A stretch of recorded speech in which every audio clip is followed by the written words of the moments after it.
곳에 한결같이 계시네. 하늘의 나무가 손을 흔들고 햇살이 사람의 입을 맞추는 고운 향기가 가득한 날들도 주의 사랑을 듣네. 기대하네 저 넘어 영원한 나라 당신의 영광을 보이는 그날 이 길의 끝에 마주할 가장 아름다운 당신은 우릴 자유케 하시네.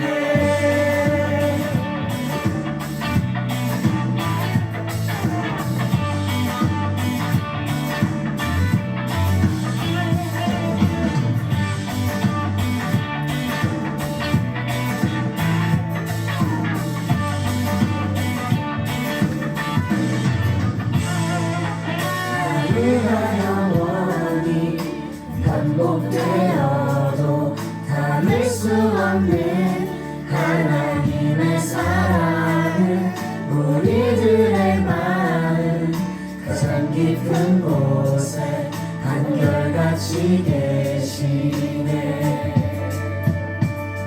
하늘의 나무가 손을 흔들고 햇살이 사람의 입을 맞추는 고운 향기가 가득한 날들도 주의 사랑을 듣네. 풍성한 사랑을 듣네. 기대하네 저 넘어 영원한 나라 당신의 영광을 보이는 그날 이 길의 끝에 마주할 가장 아름다운 당신을 기대하네 저 넘어 영원한 나라 당신의 영광을 보이는 그날 이 길의 끝에 마주할 가장 아름다운 당신은 우릴 자유케 하시네.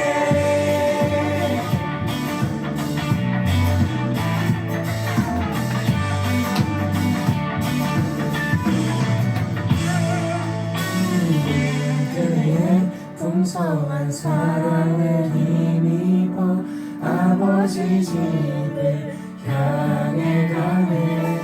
우리는 그의 풍성한 사랑을 힘입어 아버지 집을 향해 가네. 우리는 그의 풍성한 사랑을 힘입어 아버지 집을 향해 가네. 아버지 집을 향해 가네.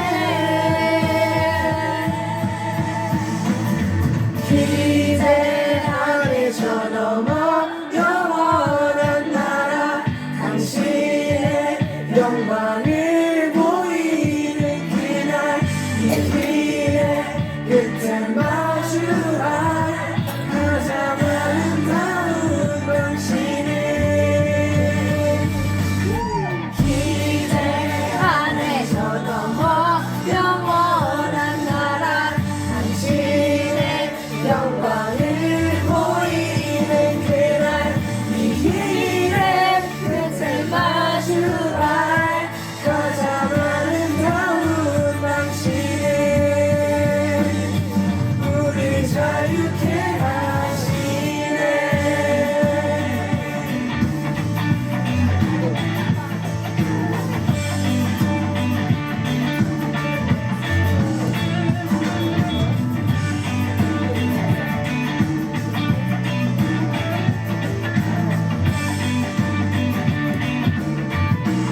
신앙을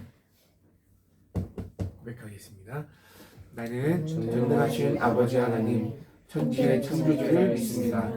나는 그의 유일하신 아들 우리 주 예수 그리스도를 믿습니다.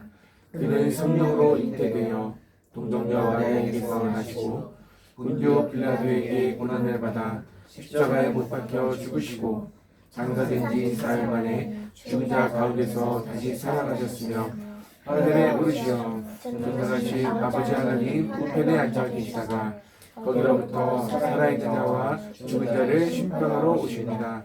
나는 성령을 믿으며 거룩한 공교회와 성도의 교제와 죄를 용서받는 것과 몸의 부활과 영생을 믿습니다. 아멘. 제자 우리의 눈을 열어 주를 찬양하시고 문주와 주를 보내 주님의 계획은 늘 영원해. 찬양하고 주와 기도해요. 저요? 그랬어요? 너 자꾸 넘기려고 하지 말고 아니요. 잘하잖아. 매주 첫 주는 주하잖아. 지난주에도 그거 있잖아. 해봅시다. 와, 길지 않아도 돼. 길지 않아도 돼. 그냥 첫 번째 주 기도의 영광을 기도합시다. 받으셨네.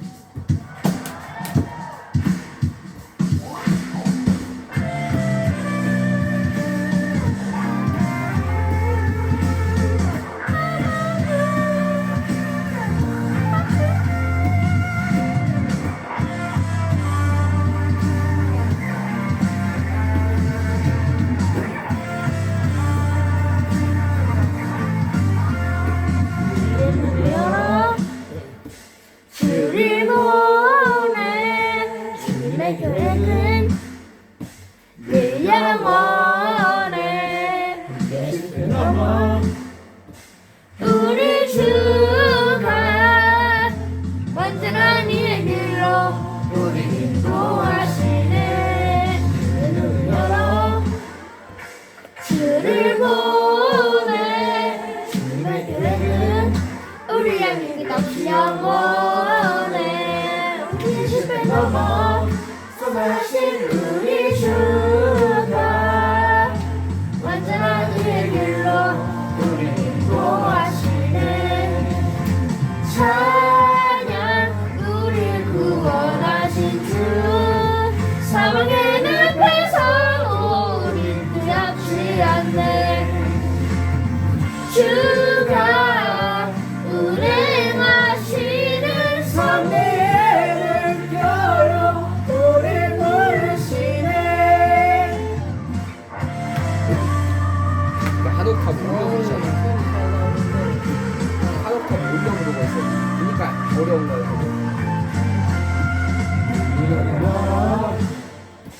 주를 보내 주님의 계획은 운명이 끝없이 영원해. 우리의 실패 넘어 선하신 우리 주가 완전한 이의 길로 우리 인도하시네. 찬양 우리 구원하신 주 사막의 늪에서도 우리 두렵지 않네.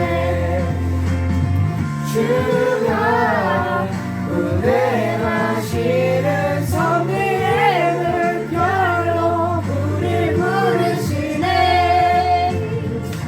찬양 우리 구원하신 주 사막의 늪에서도 우리 두렵지 않네. 주가 운행하시는 섭리의 물결로 우리 부르시네. 함께 손을 들고 찬양 우리 구원하신 주께 함께 손을 들고 찬양 함께 손을 들고 찬양 우리 구원하신 주께 함께 손을 들고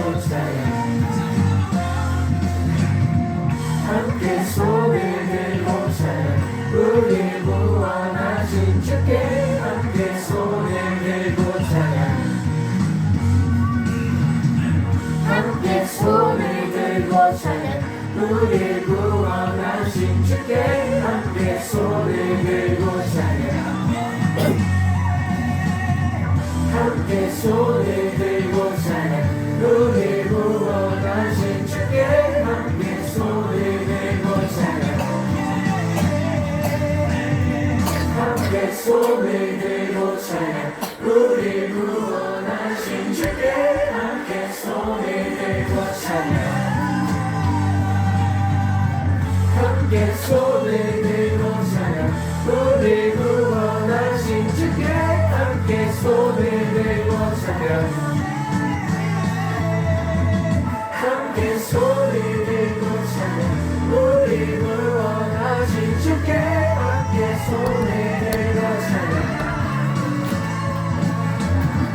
함께 손을 들고 찬양 우리 구원하신 주께 함께 손을 들고 찬양 함께 손을 들고 찬양 우리 구원하신 주께 함께 손을 들고 찬양 뭐했냐?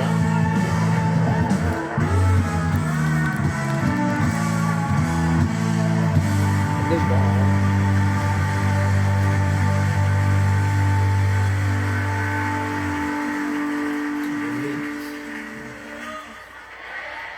좋아요 기도.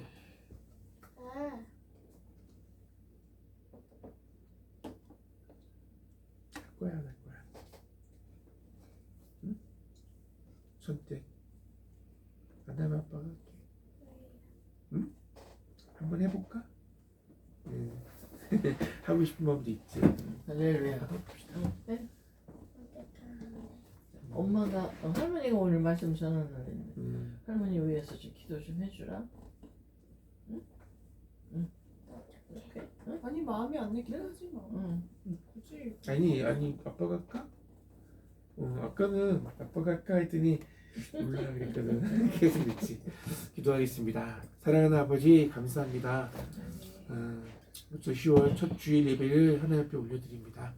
환절기로 인해서 내 아이들 감기도 걸리고 폐렴도 걸리고 고생도 많이 했지만 오늘 이렇게 또 주님 앞에 나와서 힘차게 찬양하며 예배할 수 있도록 인도해 주셔서 감사합니다. 우리가 살아가는 세상이 험난하고 아프고 또 속상한 일들도 많이 있는 세상을 살아가지만 그 안에 하나님이 함께 하시고 우리의 위로자가 되어주시고 언제나 우리와 함께 하시는 그 주님을 느끼며 감사할 수 있도록 은혜 주셔서 감사합니다. 살아가는 동안에 어려운 일 때문에 속상해하기보다 우리와 함께 하시는 주님을 바라보며 기뻐하며 감사하며 주님을 높여드리는 그런 삶을 살아갈 수 있도록 언제나 우리와 함께 하여 주세요. 오늘 시간에 하나님을 예배하는 시간 우리 한자리에 모였습니다. 하나님의 말씀을 듣습니다. 주님 늘 있는 시간이라고 그냥 넘기는 시간이 아니라 반복되는 시간이지만 그 안에 함께 하시는 주님을 바라보고 기대하고 오늘도 주님의 마음을 우리가 알아가는 귀한 시간이기를 원합니다. 우리가 이 세상을 바라보면서 속상하다면 주님은 얼마나 마음 아파하실까 생각하며 왜 하나님 이렇게 안 해주세요 하라고 주님 앞에 탄원하기보다는 이 안에 이 시간 가운데 하나님이 일하심을 우리가 발견하고 또 동참하고 참여하고 주님께 영광 올려드리는 시간들이 많이 있기를 원합니다. 오늘 말씀 전하시는 우리 김용림 전사님 주님께서 붙잡아 주세요. 건강 지켜주셔서 감사합니다. 주님께서 회복하게 하시고 이렇게 또 말씀도 선포하게 하시고 건강 지켜주셔서 감사합니다. 오늘 선포되는 말씀 그동안의 신앙 생활하면서 그동안에 겪은 하나님을 또 나누면서 우리 어린 주아에까지 하나님을 경험하는 시간이기를 원합니다. 하나님 이 시간 가운데 함께 해주시고 우리가 가족이 함께 예배하지만 우리 가족 안에서 하나님의 나라가 먼저 세워지게 하시고 그 하나님을 그 사랑을 흘려내는 다른 우리 친구들에게 우리 사회에 흘려내는 우리 가족들이 다 되게 해주세요. 하나님 시간이 갈수록 우리의 믿음이 우리의 신앙이 더 자라게 하시고 또 하나님의 말씀을 순종하며 깨달으며 하나님의 나라를 세워가는데 모두가 한 동역자임을 잊지 않고 서로를 위해서 기도하게 하시고 또 서로가 비난하는 것이 아니라 서로를 격려하며 사랑하며 하나님의 나라를 세워가는 귀한 동역자임을 기억하고 우리 하루하루를 살아갈 수 있도록 주님 인도해 주세요. 예배할 때마다 주님을 기억하는 것이 아니라 예배 이게 모든 시간 가운데서도 함께 하시는 주님을 기억하는 우리가 교회 성도들 다 되게 해주세요. 오늘도 주님 함께 하실 것을 믿습니다. 우리 가운데 함께 하신 주님을 기대하며 예수님의 이름으로 기도합니다. 아멘. 영상을 보겠습니다. 오늘은 사사기예요. 사사기.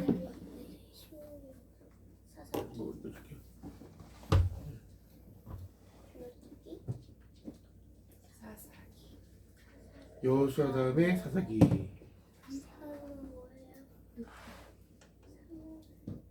사사기, 룻기, 사무엘상, 사마야. 자, 오늘은 사사기.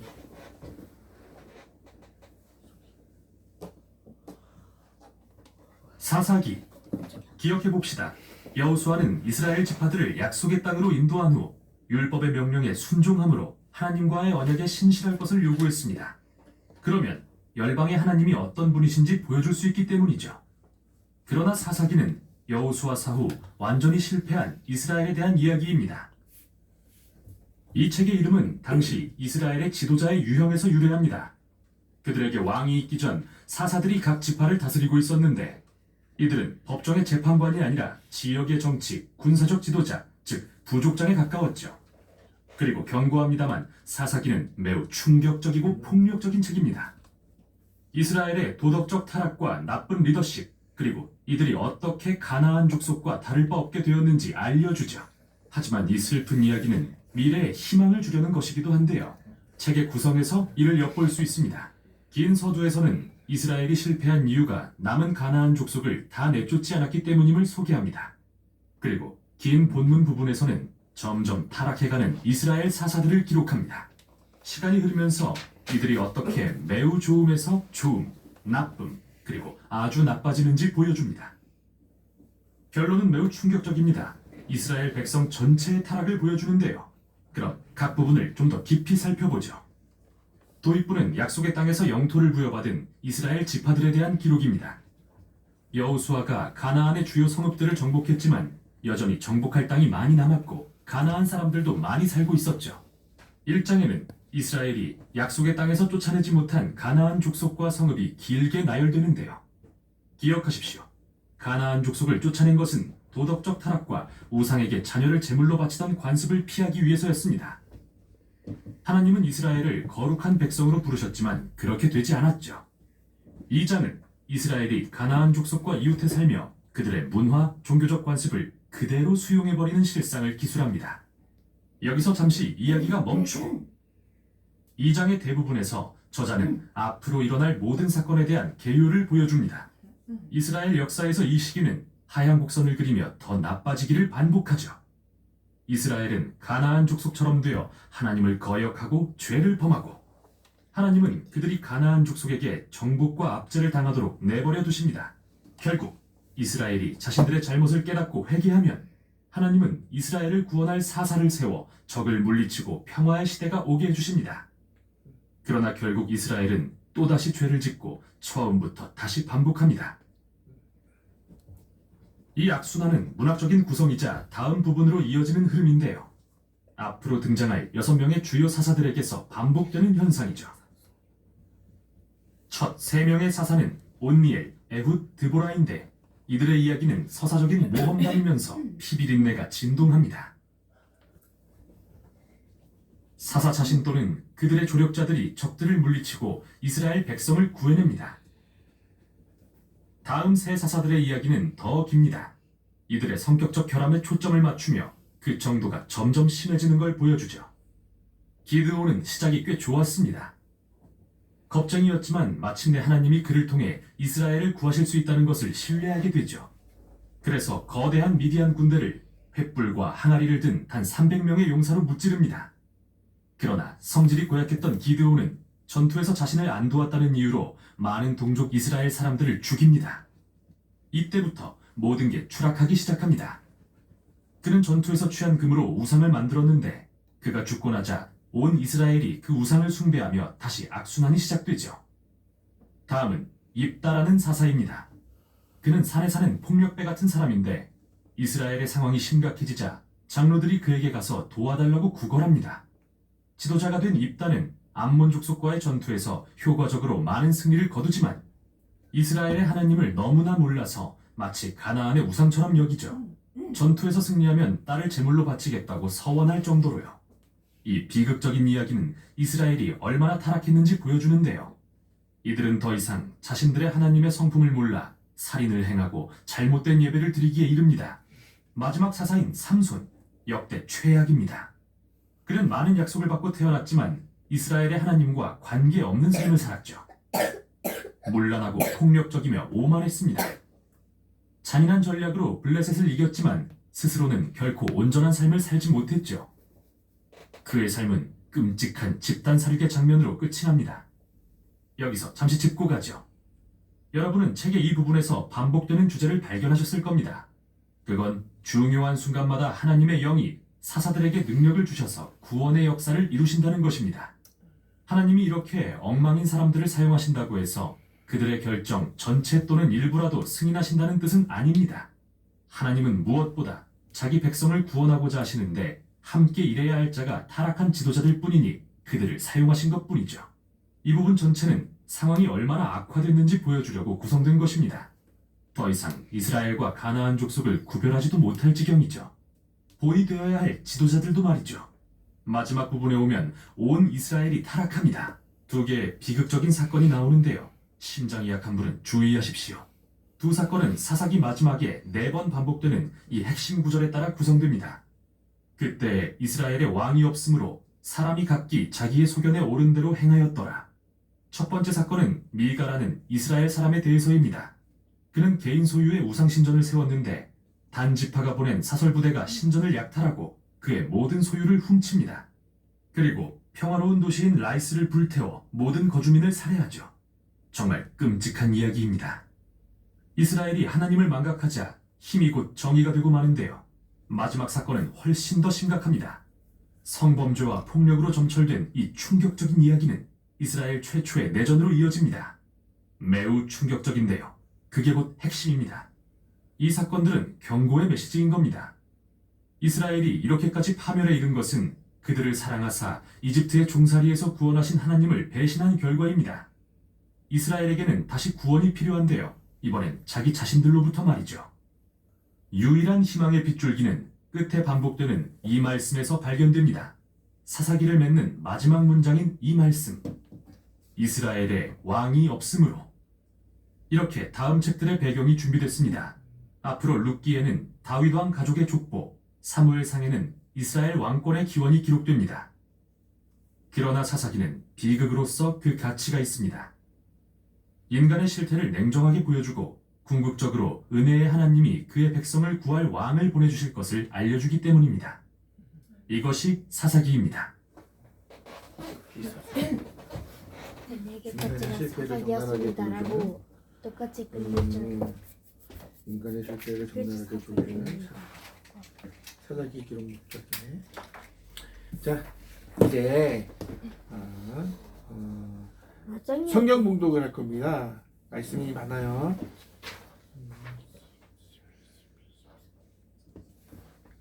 여섯 명이니까. 자, 한 줄씩 돌아가면서 읽을게요. 무슨 복음 몇 절 이거 빼고 말씀만 읽을게요. 복됩니다. 의를 위해 박해를 받는 사람들이여 하늘나라가 그들의 것입니다. 여러분이 나를 따른다는 이유로 모욕을 당하고 박해를 받고 터무니없는 말로 비난을 받는다면 오히려 기뻐하고 즐거워하십시오. 여러분들이 받을 큰 상이 하늘나라에서 마련되어 있기 때문입니다. 여러분보다 먼저 살았던 옛날 예언자들도 이와 같이 박해를 받았다는 것을 생각하십시오. 억울하고 부당한 일을 당할지라도 공의로운 하나님을 생각하면서 참고 견딘다면 그것은 칭찬받을 만한 일입니다. 다만 옳은 일을 행하다 핍박을 받고 참는다면 잠깐만. 그것은 하나님 보시기에 칭찬할 만한 어머니, 일입니다. 어머니 한 장만 주세요.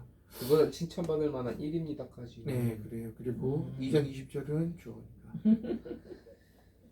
그러나 악한 일을 저지른 탓에 그 죄로 매를 맞고 참는다면 그것이 무슨 자랑이 되겠습니까? 다만 옳은 일을 행하다가 핍박을 받고 참는다면 그것은 하나님 보시기에 칭찬할 만한 일입니다. 내가 너희를 보내는 것이 양을 이리떼 가운데로 보내는 것과 같다. 그러므로 너희는 병같이 슬기롭게 처신하고 비둘기같이 순결하게 행동하라. 그렇습니다. 그리스도 예수 안에서 경건한 삶을 살고자 하는 사람들은 모두 세상의 박해를 받을 것입니다. 그러므로 기뻐하십시오. 눈앞에 있는 여러 가지 어려움으로 인하여 지금 당장은 힘들고 괴롭겠지만 이 시험들을 여러분이 믿음이 얼마나 강하고 순수한지 알아보기 위한 것일 뿐입니다. 순수한 믿음은 금보다 훨씬 귀합니다. 금은 불에 의해 단련되기는 하지만 시간이 흐르면 닳아 없어지고 마는 것입니다. 하지만 여러분의 순수한 믿음은 예수 그리스도께서 다시 오실 그 날에 칭찬과 영광과 존귀를 가져다 줄 것입니다. 고난받기 전에는 내가 잘못된 길로 갔으나 이제는 주의 말씀에 순종합니다. 고난당하는 것이 내게는 좋았습니다. 그 때문에 나는 주의 분명들을 배우게 되었습니다. 너희가 세상에 속하였으면 세상이 너희를 자기 것이라고 사랑할 것이다. 자녀라면 또한 상속자이기도 합니다. 우리는 하나님의 상속자이며 또한 그리스도와 공동의 상속자입니다. 그래서 우리는 그리스도께서 누리시는 영광에 참여하기 위해 그분이 겪으신 고난에도 참여하는 것입니다. 나는 현재 우리가 겪는 고난은 장차 우리에게 나타날 영광과 비교하면 아무것도 아니라고 생각합니다. 보아라, 내가 속히 하겠다. 내가 상을 가지고 와서 너희가 행한 대로 갚아주면 상을 베풀 것이다. 그러니 앞으로 일어날 일들을 두려워하지 마라. 악마가 너희들을 시험하여 너희 중 몇몇을 감옥에 가두고 10일 동안 고난을 겪게 할 것이다. 그러나 주는 그 순간까지 신실하게 믿음을 지키라. 그러면 생명의 멸류관을 내게 줄 것이다. 아멘. 이를 위하여 핍박받는 자의 복이라는 말씀으로 김영희 원장님 말씀 전해 주시겠습니다. 비켜. 할머니 가야 해, 줄이야. 이게 뭐야? 할머니께서 말씀 전하신다 하면서. 이거 뭐야? 아유 귀엽게. 이쁘다. 왜 그러냐 귀엽게. 예배견. 아이고 기독교연이야 기독교. 예배견. 그리스도견. 높은 일 어디 갔어? 치웠어?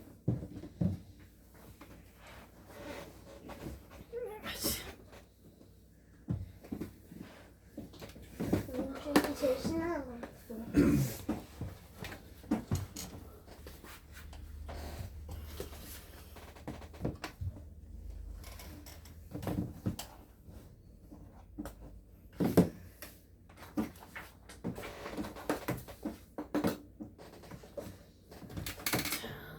오늘은 드디어 산상수훈 8복 설교 중에서 마지막 설교를 하겠습니다. 그러니까 8번째.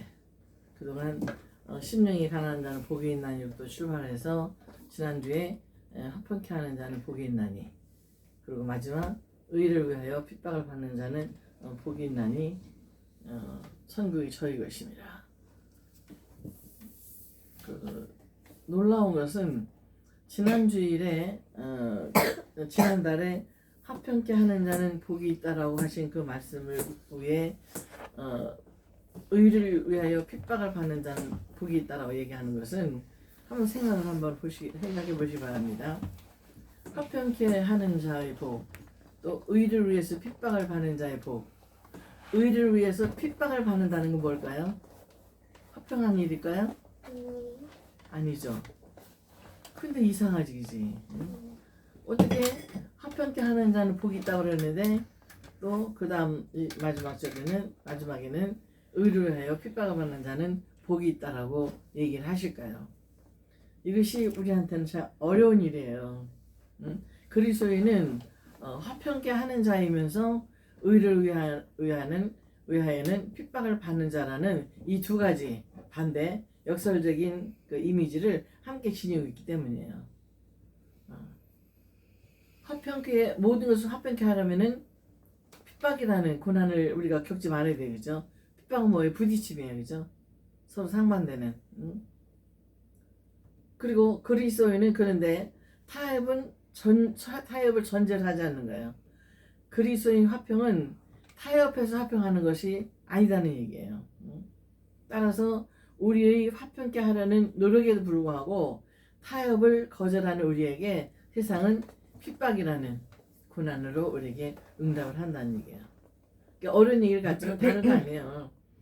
내가 친구들하고 화평하게 참 서로 의좋게 지내려고 하는데 내가 예수 믿는다는 것 때문에 그들로 인해 가지고 비난을 받고 욕을 먹고, 그러면은 욕을 안 먹으려면 어떻게 돼요? 그 사람들 화평하려면은 어떻게 하면 되죠? 믿지 않는 척? 그렇지. 믿지 않아야 되죠. 신앙을 버려야 되죠. 그렇게 해서 화평케 하라는 것이 아니라는 것을 전제한다는 얘기예요. 앞에 둔다는 얘기죠. 저 물컵 할머니 줘봐. 좋아요.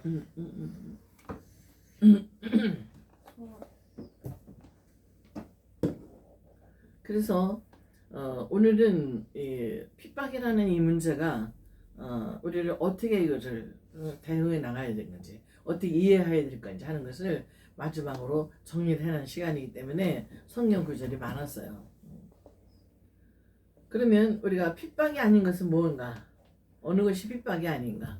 무조건 나한테 부딪혀오고 나한테 고통을 주고 비난을 하고 이 모든 것들이 다 핍박인가? 아닐 수 있다는 얘기죠. 첫째로는 우리의 실수 때문에 당하는 어려움은 핍박이 아니라는 얘기예요. 어떤 일을 잘못 처리한 결과로 어떤 일을 잘못한 행위로 인해서 어려움이나 곤경을 당할 수가 있죠. 근데 그것은 처벌이지 핍박이 아니라는 얘기예요. 무슨 얘기냐면 예를 들어서 우리 주원이가 지난번에 그 친구 하나를 확 초반에 밀어가지고 혼난 적이 있지. 응?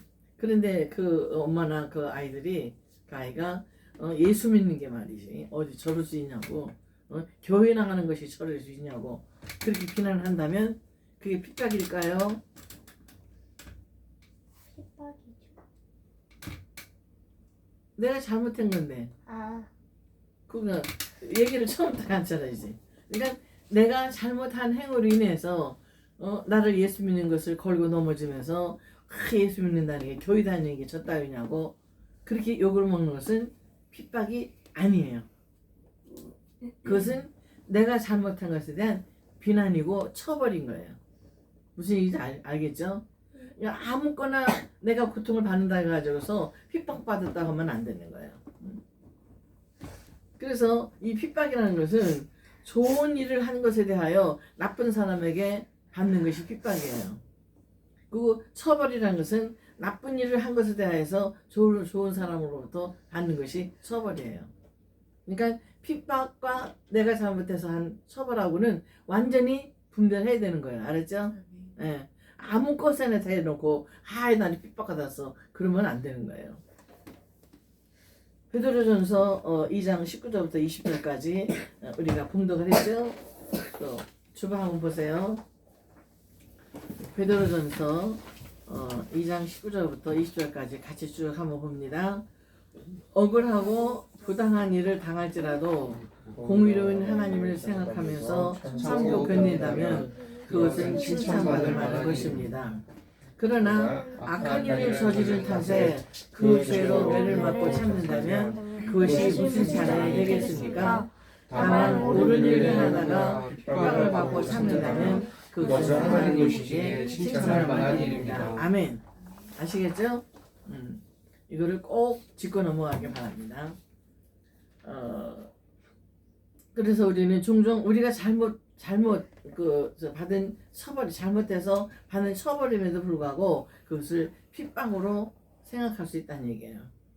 그러니까 우리가 오늘의 이 말씀을 생각하면서 내가 누가하고 무슨 일이 있는데 내가 욕을 먹고 있어, 내가 비난을 받고 있어 할 때에 잘 생각해 보시기 바랍니다.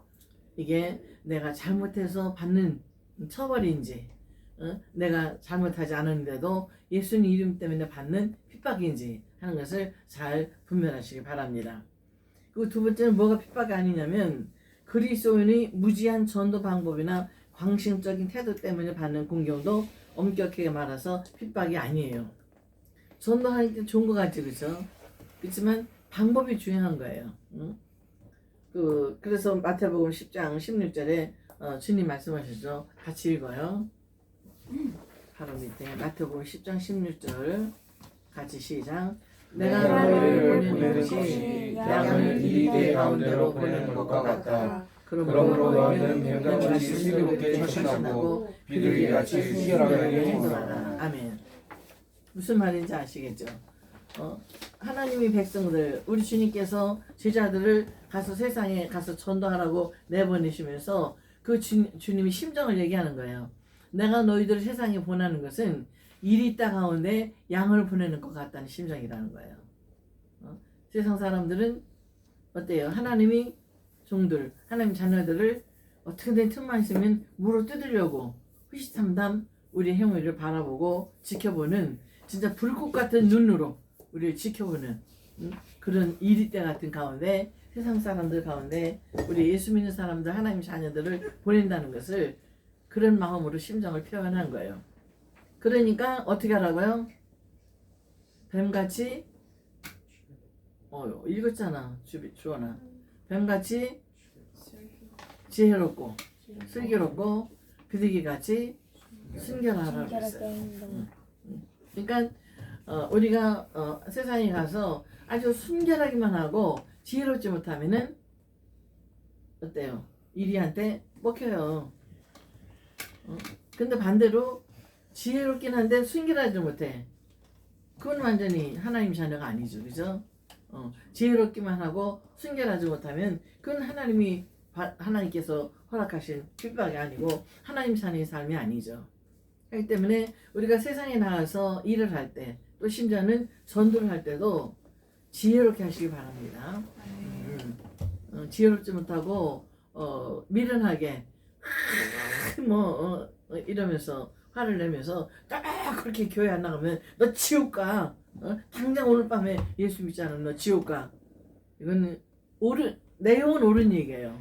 예수 믿지 않으면 지옥 가는 거 맞는 건데 그렇지만 방법적으로 그건 지혜롭지 못한 방법이에요. 이제 우리 어른들 같은 경우에는 애경사가 있어요. 주일날 문제가 있을 때, 친척집에 잔치가 있을 때, 회가에 결혼이 있을 때, 그럴 때 주일날 가기 힘들잖아요. 그러면은 난 예수 믿기 때문에 난 못 가요 하고서 싹 그냥 끊어버리고 말면 그거는 욕먹죠. 지가 언제부터 예수 믿었다고. 내가 지 아들 결혼할 때 내가 축의금 들고 갔었는데 주일날 우리 아들 장가 드린다고 오지도 않고. 이거는 지혜롭지 못한 방법이에요. 근데 예를 들어서 할머니 같은 경우에는 예수 믿고 이제 하나님이 자녀가 되는 확신이 있은 후로부터는 주일날 많죠. 옛날에 더군다나 사람 식구들이 많고 친척들이 많으니까 주일날 결혼도 하고 환갑잔치도 하고 이런다고 할 때 그 전날 할머니는 갔어요.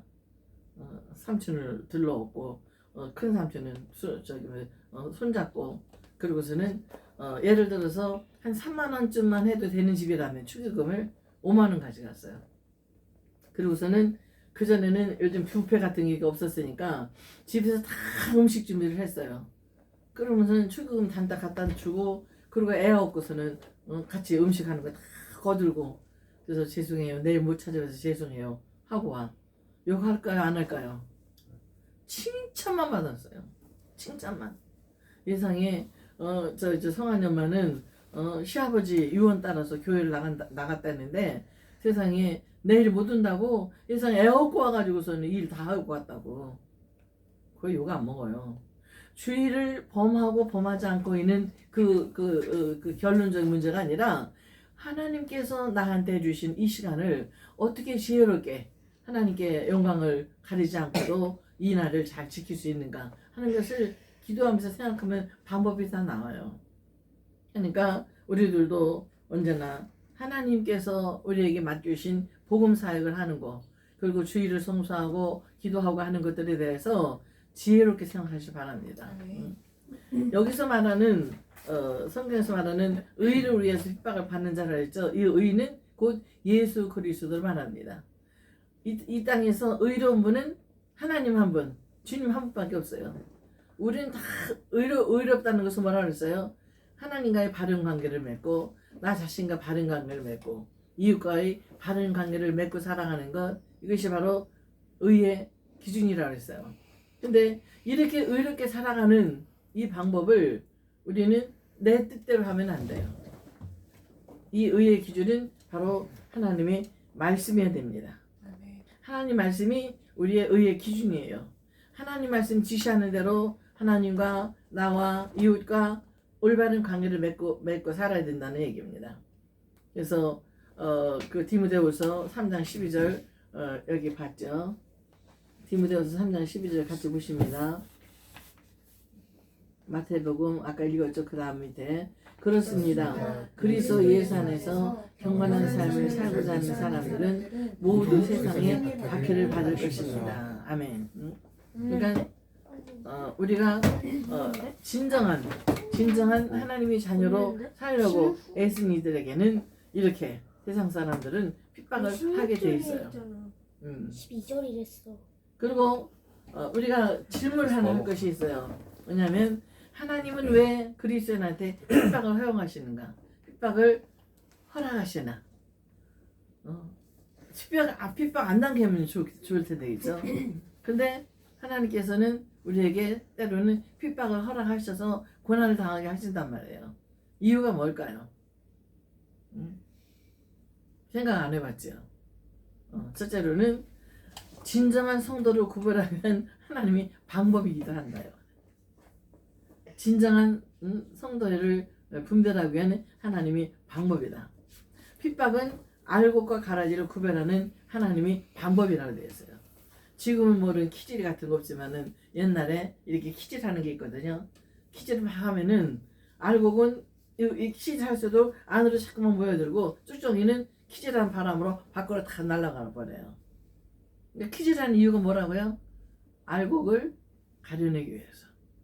그처럼 핍박이라는 키질을 때로는 하나님 우리한테 허락하시는 것은 우리가 하나님이 복음의 알곡인지 아니면 쭉정인지를 분별하려고 하는 하나님이 방편일 수 있다는 얘기예요. 마태복음 13장에 보면 4가지 밭이 나와요. 그거는 길어서 이제 메모하라고 안 했는데 왜냐하면 어떤 사람이 씨를 뿌리러 갈 때 어떤 씨는 길바닥에 또 떨어지고 어느 씨는 돌밭에 떨어지고 어느 씨는 가시덩굴에 떨어지고 어느 씨는 아주 부드러운 옥토에 떨어진다. 그럴 경우에 말씀이 길바닥에 있으면 어때요? 이게 너무 딱딱하니까 마음이 이거는 이 밭은 우리 사람의 마음을 얘기하는 거거든요. 마음이 너무 딱딱 굳어가지고 탁 그냥 닫혀 있으면 말씀이 뿌리를 내릴 수가 없죠, 그죠? 말씀이 뿌리 내리기 전에 막 이게 혹 하고 집어 먹는 거예요. 그리고 어느 때는 이 돌짝밭에도 떨어져요. 근데 처음에는 씨가 나. 그런데 밑에는 뭐가 있어요? 돌밭이니까. 돌이 깔려 있으니까 뿌리를 내릴 수가 없어요. 그럼 열매를 맺을 수 있을까요? 없을까요? 열매 맺을 수 없어요. 어떤 거는 가시덤불 사이에 떨어졌어요. 근데 가시덤불 사이에서 밑에는 촉촉하니까 뿌리가 나긴 해요. 근데 자라다가 어디에 걸려요? 가시넝쿨에 그냥 다 걸려버려가지고 교실을 맺을 수가 없어요. 그리고 어떤 것은 아주 부드러운 옥토에 좋은 그거 밭에. 뭐예요? 좋은 밭, 아, 씨가 잘 뿌리 내릴 수 있는 밭, 그런 밭에 떨어지면 30배, 60배, 100배의 교실을 맺는다라고 말씀하고 있어요. 하기 때문에 우리 마음밭이 돌짝밭인지 길밭인지 아니면은 가시 넝굴밭인지 옥토인지 하는 것을 잘 분별해서 하나님 말씀을 받는 내 마음이 하나님 말씀을 그대로 내 마음밭에 뿌리를 내리고 그리고 싹을 씌우고 꽃을 피우고 열매를 맺을 수 있도록 여러분들이 마음속에 하나님께서 허락하신 이 핍박이라는 것을 통하여서 내게도 이런 어려움을 겪게 하시니까 이런 어려움이 있을 때 무엇을 붙들어야 돼요? 하나님 말씀을 붙들고 승리하시기 바랍니다. 아멘.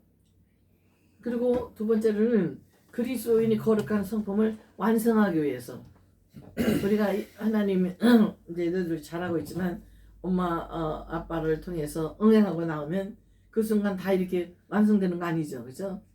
잘하는 거죠, 그죠? 잘하는 과정 속에서 거룩한 성품으로 우리를 완성하기 위해서는 이 믿음의 시련도 필요하다는 얘기예요.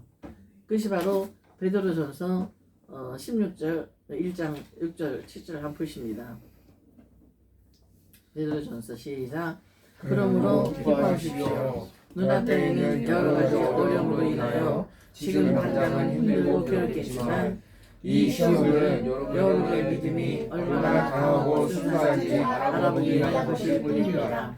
순수한 믿음은 금보다 훨씬 약합니다. 금은 불에 의해 단련되기는 하지만 시간이 흐르면 바로 없어지고 마는 것입니다. 하지만 여러분의 순수한 믿음은 예수 그리스도께서 다시 오실 그날에 칭찬과 영광과 존귀를 가져다 주시리라. 아멘. 있습니까? 아멘. 하나님께서 우리를 하나님 성품으로 거룩한 성품으로 완성시키기 위해서 때로는 이런 핍박도 허락하신다라고 말씀하셨습니다. 실제로는 핍박은 그리스도에게 우리가 꽉 그리스도와 함께 연합된 것을 간증하는 것이기 때문이라고 합니다. 요한복음 15장 19절 상반절만 이렇게 세상이 너희를 미워하리라 했는데 끝까지 읽어야지 이 답이 나옵니다. 이는 제가 읽겠습니다. 요한복음 15장 19절 전반을 읽겠어요. 너희가 세상에 속하였으면 세상이 자기의 것을 사랑할 것이나 너희는 세상에 속한 자가 아니요 도리어 내가 너희를 세상에서 택하였기 때문에 세상이 너희를 미워하느니라. 아멘. 그러니까 예수님께서 나를 택하셔서 예수님과 함께 연합한 증거가 바로 핍박이에요. 왜? 세상 사람들은 하나님과 연합하지 않은 자기들과 똑같은 동료끼리는 그렇게 미워하지 않거든. 서로 마음이 생각도 같고 마음을 같고 목적도 같으니까. 그러나 하나님의 자녀들은 하나님 예수님께서 우리를 택하셨기 때문에 우리는 그들과 함께 할 수 없잖아요. 그러니까 세상 사람들이 예수님과 함께하고 있는 날을 우리를 미워하기도 한다는 얘기예요. 그것이 바로 핍박으로 돌아오기도 한다는 이야기입니다. 그렇다면은 핍박은 주님을 체험하는 좋은 계기를 제공하기 때문에 주님께서 당신이 사랑하는 자녀들이 고난에 처한 것을 결코 방관하지 않으시고 그 현장을 찾아오시는 믿으시기 바랍니다. 우리가 핍박받을 때에 늘 힘으로 견뎌봐. 이들 믿음이 이겨내가 아니고 우리도 말씀을 통해서 이겨내고 기도하고 노력하지만 궁극적으로는 우리 주님께서 고난받으신 우리 현장에 찾아와서 우리를 도우신 것을 믿으시기 바랍니다. 그게 다 구약의 다니엘 사자굴 속에 들어갔을 때 어떻게 했죠? 하나님께서 그 자리에 같이 계셔서 사자 입을 막으시고 발톱을 오그러뜨리고 해가지고 사자가 다니엘을 하나도 해하지 못하도록 지켜주셨다는 얘기죠. 그리고 사드락 메삭 아벳느고 다니엘 세 친구들은 풀무불 평소보다도 7배나 뜨거운 풀무불에 이제 그 느부갓네살 왕의 그 우상에 절하지 않는다고 해가지고 집어 던졌어요. 근데 세 사람이 던졌는데 그걸 보니까 한 사람이 또 있는 거야. 근데 한 사람은 그냥 빛난 흰 옷을 입은 천사 같은 모습으로 세 사람이거든요. 네 사람이. 그 한 사람 누굴까요? 응? 그 한 사람 누굴까요? 하나님? 예수님이 예? 그 현장에 같이 들어가셔서 그 풀무불을 그들이 다루지 못하도록 머리털 하나라도 끓이지 않도록 하나님께서 지켜주시다는 얘기예요. 그러니까 우리가 주님이 말씀과 뜻대로 살기 위해서 애쓰고 힘쓸 때에 어떤 고난을 받는다 할지라도 결코 두려워하지 마시기 바랍니다. 내 힘으로만 할 수 있는 것이 아니라 내 힘으로 안 되는 것을 보시면 하나님께서는 직접 찾아오셔서 우리와 함께 고난을 동참하신다는 사실을 꼭 기억을 하시기 바랍니다. 그렇다면 마지막으로 의를 위하여서 핍박을 받는 자는 축복은 무엇일까요? 축복하신다 그랬죠. 이렇게 의를 위하여서 고난을 받는 자에게 축복하신다 그랬는데 이 축복은 두 부류로 나눕니다. 현재의 축복이고 내세 죽음 이후의 축복이 있어요. 현재로는 고난의 현장에서 주님은 우리와 함께 하시며 우리에게 승리를 가져다 주신다고 말씀했죠. 수많은 간증들이 있어요. 할머니도 처음에 간증으로 시작했을 때에 그 힘들고 어려운 일이 있을 때마다 주님께서 해결해 주셨다는 것을 기억을 하시기 바랍니다. 다 잊어버렸죠. 근데 할머니는 기억을 해요. 왜? 직접 겪었기 때문에. 그러니까 힘들고 어려운 일이 있을 때마다 주님께서 함께 하셔서 그 모든 고난을 이겨낼 수 있도록 힘도 주시고 지혜도 주시고 비켜갈 수 있는 길도 열어주신 것을 할머니는 확실히 믿고 그때 전 간증을 한 거예요. 이 수많은 간증들이 지금 이 땅에 사는 사람들의 삶 속에서도 수없이 일어나고 있어요. 엄마도 아빠도 다 그런 경험들이 다 있고 그 경험들 때문에 그 믿음 확신을 가지고 여기까지 든든하게 믿음이 그 삶을 지켜낼 수 있는 것이에요. 그리고 내세도 있어요. 미래에는 마태복음 5장 12절에 기뻐하고 즐거워하라 하늘에서 너희 상이 크니라. 본문에 말씀하고 있죠.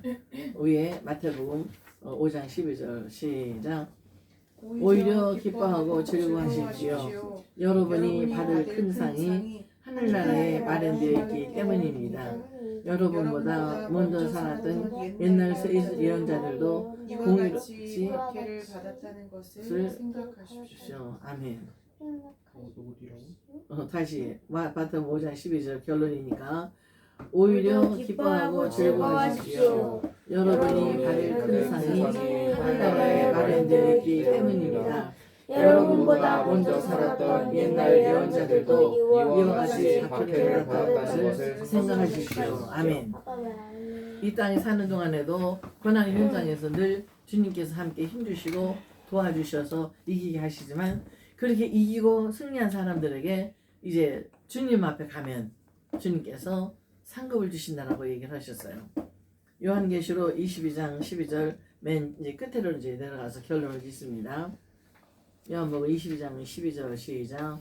보아라 내가 속히 가겠다. 내가 상을 가지고 가서 너희가 행한 대로 갚아주며 상을 베풀 것이다. 아멘. 요한복음요? 요한계시록 12장 12절. 계시록. 요한계시록. 22. 개 개야? 22년. 미안. 개. 약자로 이렇게 써서 그래. 내가 속히 가겠다. 내가 상을 가지고 가서 너희가 행한 대로 갚아주며 상을 베풀 것이다. 근데 오히려 이 성경을 이제 이게 쉬운 성경인데 이 성경을 개역 성경을 읽으면 더 정확하게 되어 있어요. 내가 너희에게 줄 상을 준비 예배했으니 너희가 내게 오면 그 상을 내가 갚아주리라. 행한 대로 갚아주리라 그랬어요. 그러니까 하나님께서 그냥 말씀하신 것이 하는 게 아니라 주님께서 우리에게 주실 상이 준비를 하셨다는 얘기예요. 준비하고 기다리신 하나님, 우리에게 상을 주시라고 준비하고 계신 주님, 그 주님이 앞에 나갈 때에 저 여러분들이 어떤 상을 받을 하는 것은 우리 행한 대로 갚아주신다라고 말씀하셨어요. 자, 마지막 절 보십니다. 요한계시록 2장 10절 시작. 그러나 앞으로 일어날 일들을 두려워하지 말라. 악마가 너희들을 시험하여 너희 중 몇몇을 감옥에 가두고 10일 동안 고난을 겪게 할 것이다. 그러나 죽는 그 순간까지 신실하게 믿을 것이라. 그러면 생명의 멸류관을 내게 줄 것이다. 아멘. 우리가 믿음을 지키고 생명의 멸류관을 얻기까지 우리 지금 현재 우리한테는 이렇게 순교자로서의 삶을 요구하는 그런 시련은 없죠, 그죠? 그런데 산 순교자의 삶을 정신을 가지고 살아가야 돼요. 그러니까 작은 것이라도 하나님을 향해서 하나님 때문에 주님 말씀을 지키기 위해서 포기할 수 있고, 그렇죠? 던져버릴 수 있고. 근데 아무리 힘든 일이라 할지라도 고난 일이라 할지라도 우리 하나님께서 원하신 일이고 하나님께서 기뻐하신 일이면은 순종하며 나아갈 수 있는 그런 믿음이 바로 살아있는 순교자의 정신인 것을 꼭 기억하시기 바랍니다. 믿습니까? 우리가 교회 성도들은 비록 숫자는 몇 안 되지만 연령 차이도 여러 가지 3대이지 3대 같이 살고 있는 이런 입장이지만 그러나 우리 영혼은 똑같아요. 믿습니까? 우리 영혼은 젊고 늙고 나이 많고 어리고 남자고 여자고 관계없어요. 하나님께서 주신 그 영혼 깨끗하게 말씀으로 잘 준비하고 말씀대로 순종하고 살아서 의를 위해서 핍박을 받는 자에게 주시는 하나님이 놀라운 축복을 몽땅 받아 누리시는 우리 식구들이 되시길 바랍니다. 기도하시겠습니다. 고맙고 감사하신 아버지 하나님 감사합니다. 오늘 주님께서 감람산에서 설계하신 8가지 축복의 개념을 정말 말도 안 되는 믿음의 삶을 현재 살고 있지만 주님께서 처음에 저에게 주셨던 이 말씀을 들을 때에 받았던 은혜의 말씀을 함께 나누고자 8번째 복을 함께 전했습니다. 고맙습니다. 하나님. 우리가 교회 식구들이 마음속에 산상보온의 8가지 복의 개념을 늘 마음속에 새길 수 있도록 은혜를 베풀어 주셔서 이 땅에서 잘 살고 잘 먹고 그리고 잘 되고 출세하고 건강한 것만 복이 아니라 우리 주님께서 말씀하시는 것은 땅의 기준이 아니라 우리 영의 기준, 우리 인격의 기준을 두고 복을 선포하신 것을 꼭 기억할 수 있도록 축복하시기 원합니다. 그래서 오늘부터라도 가끔 마태복음 5장을 한번 쭉 읽어보면서 그때 할머니를 통해서 전하신 말씀이 이게 뭐였지 하는 것을 한번 되새김질하는 시간도 가질 수 있도록 허락해 주시기 원합니다. 고맙습니다. 하나님. 오늘도 남은 시간 함께 해주시고 우리 사랑하는 식구들이 마음과 생각 속에 아버지 하나님 앞에 간절히 구하는 기도의 제목들이 있습니다. 그 기도의 제목들 하나하나 주님께서 기교로 응답해 주시고 때를 따라 돕는 은혜와 복을 더하여 주시옵소서.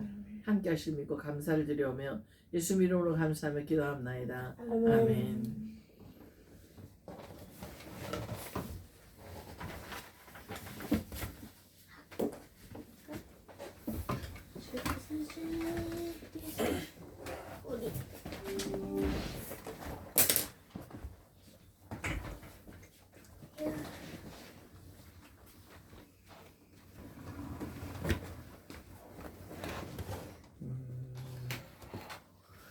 자, 우리 찬양하겠습니다. 찬양하고 봉헌 기도할 때 주가 사셨듯이 우리도 살아가리.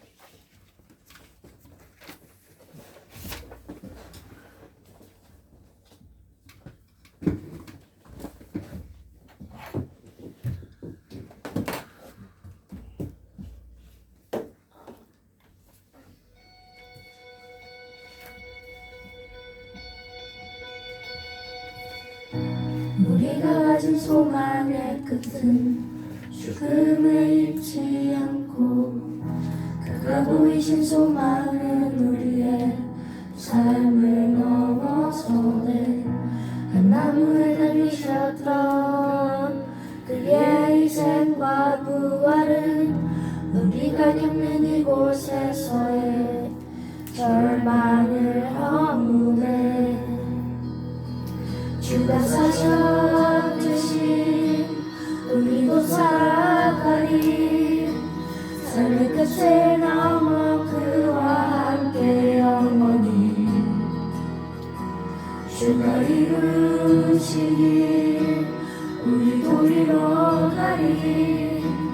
우리 삶을 넘어 주와 함께 영원히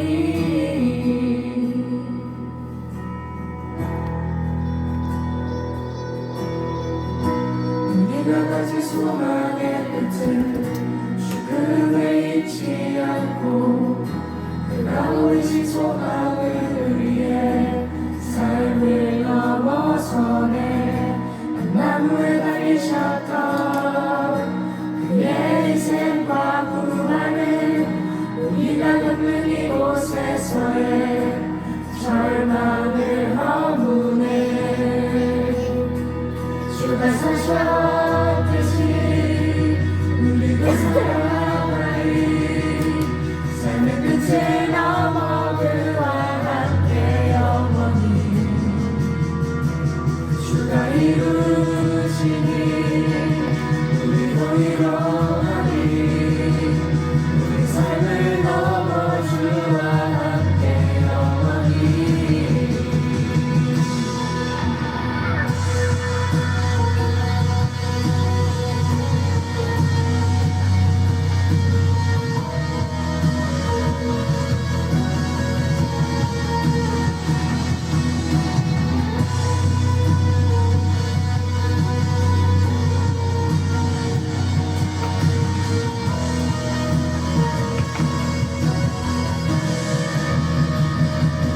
우리의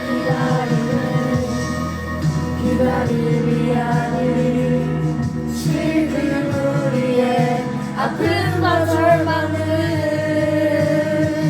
당신의 사랑을 통해 소망과 희망으로 주가 사셨듯이 우리도 살아가니 삶의 끝을 넘어 그와 함께 영원히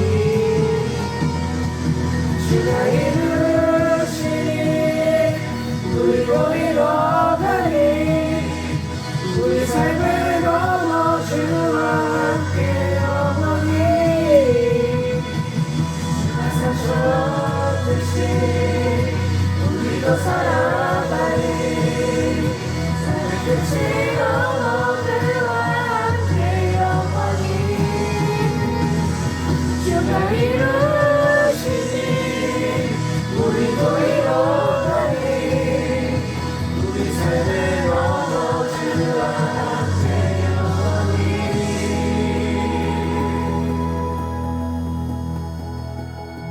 함께 파도 길을 어두워도 이길 끝에 비춰올 빛을 고대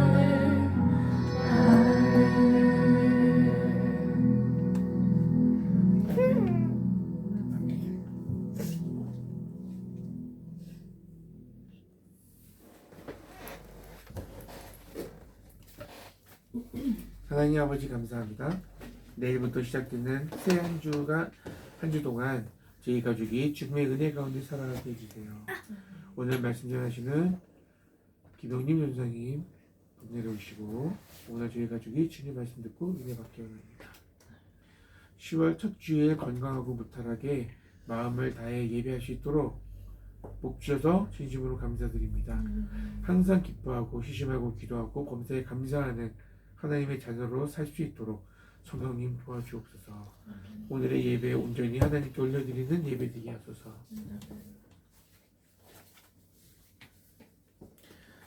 사랑하는 아버지 하나님 감사합니다. 환절기 가운데 감기와 폐렴으로 아이들이 힘든 시간을 보냈지만 오늘 예배 가운데 힘있게 찬양하며 함께 예배할 수 있도록 회복해 주시고 말씀 통해 주님 알게 하시니 감사합니다. 모든 것이 주의 은혜임을 고백하며 우리 모두 주님이 주시는 풍성한 열매 맺으며 감사하며 주님 주신 길을 걷게 하소서. 할렐루야. 하나님, 형님 무사히 금메달을 가지고 당당하게 돌아오게 해주셔서 감사합니다. 오늘 말씀 전하시는 김용희 전사님 복 내려주세요. 아버지, 오늘도 당신 앞에 섭니다. 존재론적 외로움의 한복판에 서서 매일 더욱 침전해 가는 나날을 만나고 있습니다. 아버지 계획하신 가운데 필요 코스로 허락하셨음을 신뢰하오니 이 길의 끝에서 당신의 더 큰 뜻을 발견하며 참된 평안과 감사 속에서 진정한 기쁨을 누리게 하시고 건강하고 아름다운 공동체에 속하여 성도로 하나 되는 즐거움을 가득 허락해 주시기를 간절히 소원합니다. 하나님 아버지, 저희 가족의 기독교회 교육해 주셔서 감사하고 사랑해요. 기도합니다. 하나님 감사합니다. 한 주간 동안도 저희 삶 가운데 함께 하셔서 감사합니다. 오늘도 전자님 통해서 말씀을 나누게 하시고 또 우리가 직접 경험한 하나님, 우리가 간접적으로 하나님을 알아가고 경험하게 하시니 감사합니다. 매일의 삶 속에서 그 하나님, 그동안 듣고 그동안 경험했던 하나님을 이제 우리가 경험하기를 원합니다. 우리 아이들 아프고 힘든 가운데서도 하나님 지켜주셔서 이렇게 힘있게 예배할 수 있도록 인도해 주셔서 감사합니다. 감사한 마음으로 주님 앞에 봉헌한 예물이 하나님의 영광을 위해서 아름답게 사용되어지기를 원합니다. 우리는 자꾸 연약하지만 주님이 붙으셨을 때 하나님 우리의 손이 우리 개인이 하나님의 일들을 감당할 줄을 믿습니다. 우리가 하는 것이 아니라 하나님이 하신 줄을 믿습니다. 하나님 들의 손길을 축복해 주시고 복내려 주시고 하나님 영광을 위해서 최선을 다하고 헌신하는 아름다운 손들이 될 수 있도록 인도해 주세요. 하나님 주님의 자녀임이 얼마나 복이 큰 복인지 깨닫게 해주시고 세상 사람들과 다르게 구별되게 거룩하게 살아가는 우리 교회 성도들 다 되게 해주세요. 감사드리며 예수님 이름으로 기도합니다. 아멘.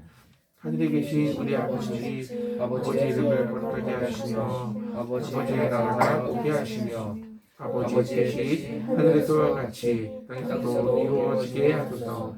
오늘 우리에게 일용할 양식을 주시고 우리가 우리에게 잘못한 사람을 용서하여 준 것 같이 우리 죄를 용서하여 주시고 우리를 시험에 빠지지 않게 하시고 악에서 구하소서.